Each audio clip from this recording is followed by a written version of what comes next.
မင်္ဂလာပါမြန်မာတို့ရဲ့ရိုးရာအတတကြံအခါသမယမှာ Starfish ရဲ့ကျောင်းသူကျောင်းသားတွေနဲ့မြန်မာနိုင်ငံသူနိုင်ငံသားအပေါင်းကျမ်းမာရှင်လန်းကြပါစေလို့ဆုမွန်ကောင်းတောင်းအပ်ပါတယ်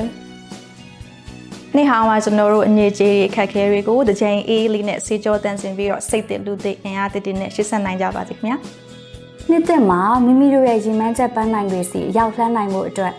အင်္ဂလိပ်စာအရေးချင်းတစ်တွေကိုလည်းယုံကြည်မှုအပြည့်နဲ့ဆက်လက်လေ့လာစီးပူးနိုင်ကြပါစေလို့ဆုတောင်းပေးလိုက်ပါတယ်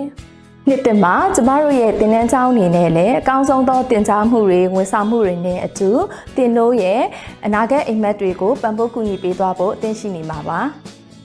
နှစ်သက်မှာအားလုံးပဲပျော်ရွှင်ချမ်းမြေ့ကြပါစေရှင် Refresh your mind and restart your English journey with us